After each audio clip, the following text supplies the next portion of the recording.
महाराष्ट्राचा एक परखड नेता आज हरपला.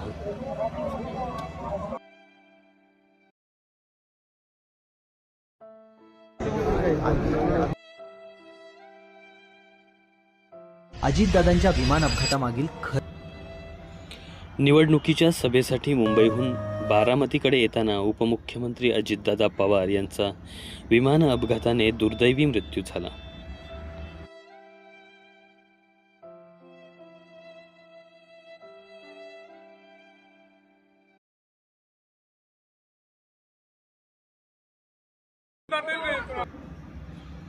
'काटेवाडी' हे मूळ गाव असलं तरी बारामतीमधील विद्या प्रतिष्ठानच्या संस्थेच्या मैदानावर अजितदादांवर अंत्यसंस्कार होणार आहेत.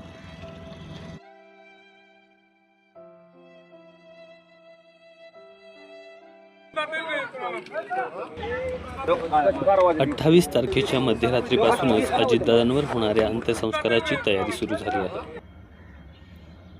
गुरुवार म्हणजेच आज सकाळी 11 वाजता अजितदादांवर अंत्यसंस्कार होणार असून पंतप्रधान नरेंद्र मोदी, अमित शहा बारामतीत दाखल होणार आहेत. विद्या प्रतिष्ठानच्या मैदानावर महाराष्ट्रातील कानाकोपऱ्यातून लोकांची गर्दी जमली आहे.